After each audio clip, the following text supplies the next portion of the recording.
Hi, everyone. Welcome to Voice of Our Own. Welcome to our late night snack. I'm Allie Kinnear, and tonight we are talking about negative self talk and imposter syndrome. Juicy, yummy snack for tonight. I don't know how yummy it is, but whatever. It's a healthy snack. And we are going to talk about negative self talk for the rest of February because it's too big of a topic to just cover in one night.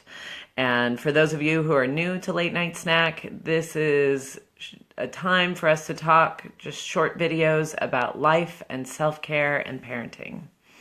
So join us every Wednesday at 9 o'clock p.m. after you put the kids to bed, or you can catch the videos later.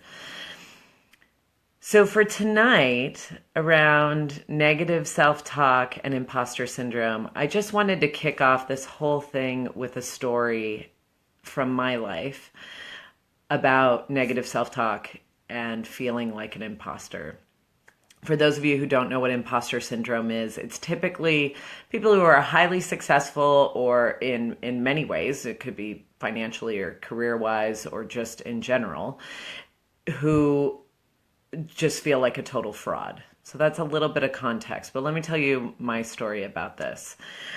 I remember seeing my therapist years and years and years ago, and she made a comment to me where she said, "Wow, you must be really good at your job or what you do." And I always hated those kinds of comments. I just hated compliments. I just hated them. I felt like I was Teflon. I just never felt like it was sincere, and I just couldn't let it in. It just always needed to slide off. Oh, good. We have people here. Hi, Kim. Hi, Aussie. Yay! You made it live. Woohoo! Hi, Lynn. Well, let me go back to my story. So I remember years and years ago telling my therapist, when she said, "You must be good at your job," I just said, "Yeah, but if you really knew me, you wouldn't think that." And I remember saying how I just felt like a fraud. Like if they really knew the real me, they would see that I wasn't that smart, I wasn't that creative, I wasn't that good. And I didn't know what imposter syndrome was, but clearly I was a model case of imposter syndrome. Well, fast forward years later, I'm in a job. I've been promoted quickly. It's a high intensity job. I'm doing all this great work, and the negative self-talk is still there. The imposter syndrome is still there. And here's the thing, negative self-talk and imposter syndrome, they are like BFFs. They just love to hang out with each other. You know, if you find imposter syndrome, you better believe negative self-talk is hanging around there somewhere.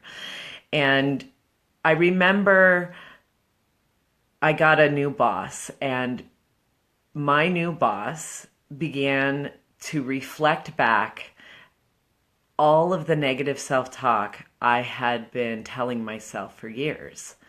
The feedback she was giving me was that I wasn't that, in general, she wouldn't say it exactly as bluntly, but she was pretty blunt, that I wasn't that smart. Maybe this wasn't a good career fit. Maybe I should consider a different line of work. This just didn't seem to be a good fit. And that I really wasn't that great. That in fact, it wasn't that I wasn't that great. It was that I was really not good. I was really not doing well, was the feedback that I was getting.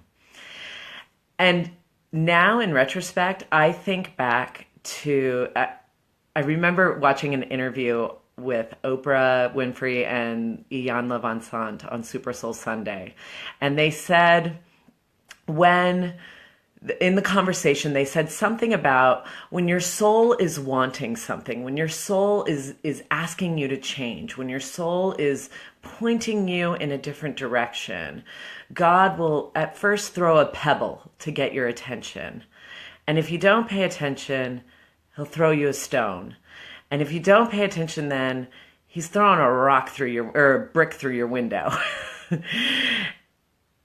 And I feel like in my life, I had many people tell me, gosh, you beat yourself up so much. Wow, you're really hard on yourself. Wow, wow, I don't know why you have this perception of yourself because, it's really not true. And to me, those were the stones and the pebbles that life, that God, universe, whatever you want to call it, kept throwing me. And I just kept ignoring them and brushing them aside and brushing them aside. And so I needed a brick through my window. And the brick came as my boss telling me, all those fears about not being worthy of love and belonging, and that if anyone really found out about you, that they would know that you're really not that great. Yeah, well, we're going to bring someone into your life who will be the physical manifestation of that. And the thing is that while it was hard that she was telling me these things, I had been telling myself these things for years, decades probably at that point. And what happened then is I hit rock bottom. I remember going into work. I don't know why I went into work that day, but I went into work and I was like an empty shell of a human being. I was really so flattened. And I was like a Dementor from Harry Potter. I was just like sucking the life out of the room. And what ended up happening from there was that I really came face to face, literally and emotionally, with all of that fear that you're not good enough, you're not smart enough, you're not creative enough, you're not blank enough. And I got to see that it wasn't true. And I got to see that with the help of my family. I got to see that with the help of my therapist, thank God. And I got to see that when at the bottom of that barrel, the bottom of the negative self-talk barrel, the bottom of the imposter syndrome barrel, let me tell you from a firsthand experience, there ain't nothing good down there. The only good thing is figuring out that it's not true. And once I started to make shifts in my life and not just think, well, if I just beat myself, if I'm a little harder on myself, if I just ride myself a little bit harder, maybe I'll do better. Maybe I'll feel better. It's like, maybe if I keep smoking these cigarettes, my emphysema will improve. That's what negative self-talk is to the psyche. It's just like, it's not helping. It does not help. It never helps.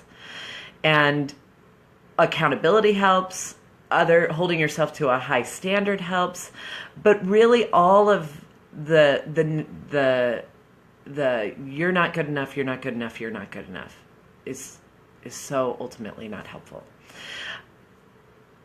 I share that with you, and I one more thing to say is that Brene Brown, who those of you who know me know that I love Brene Brown. In her research, she talks about people who live wholehearted lives and people who don't. And the thing that all people who live wholehearted lives have in common is they believe that they are worthy of love and belonging. And that's it. They believe ultimately that they are worthy of love and belonging. And so when it's like it's so simple and yet it can feel so far away.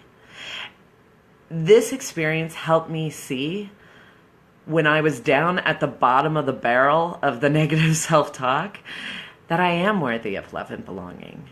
And once I started believing that more and allowing that to kind of enter into my life, then it was just like skyrocketing from there. Everything got better.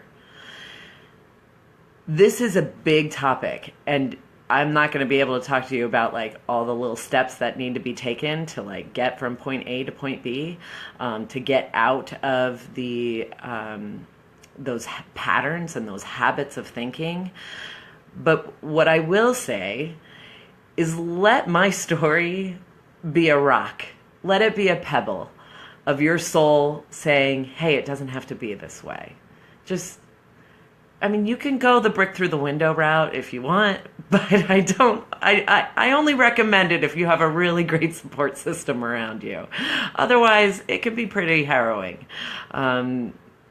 So I give that to you, and I want to give shout outs to all the people that are on here. I see Yuha, holy cow, from Asia watching. Tashi, hi Tashi. It was so good having coffee with you this morning. Hi, Mom. My mom's on here. My stepmom, Sandy's on here. Thank you so much for hopping on. If you like this video, feel free to share it.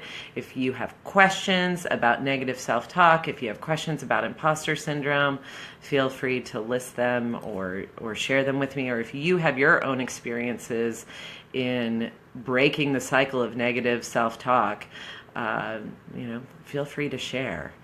And I hope that is a helpful late night snack for you. We will be talking more about negative self-talk. It plagues so many of us. And life can really be a lot better when that's not always going on in the background. So I hope that's helpful. Join me again next week for late night snack. Thanks so much. Have a good night. Uninterrupted sleep. It's always my wish. Take care.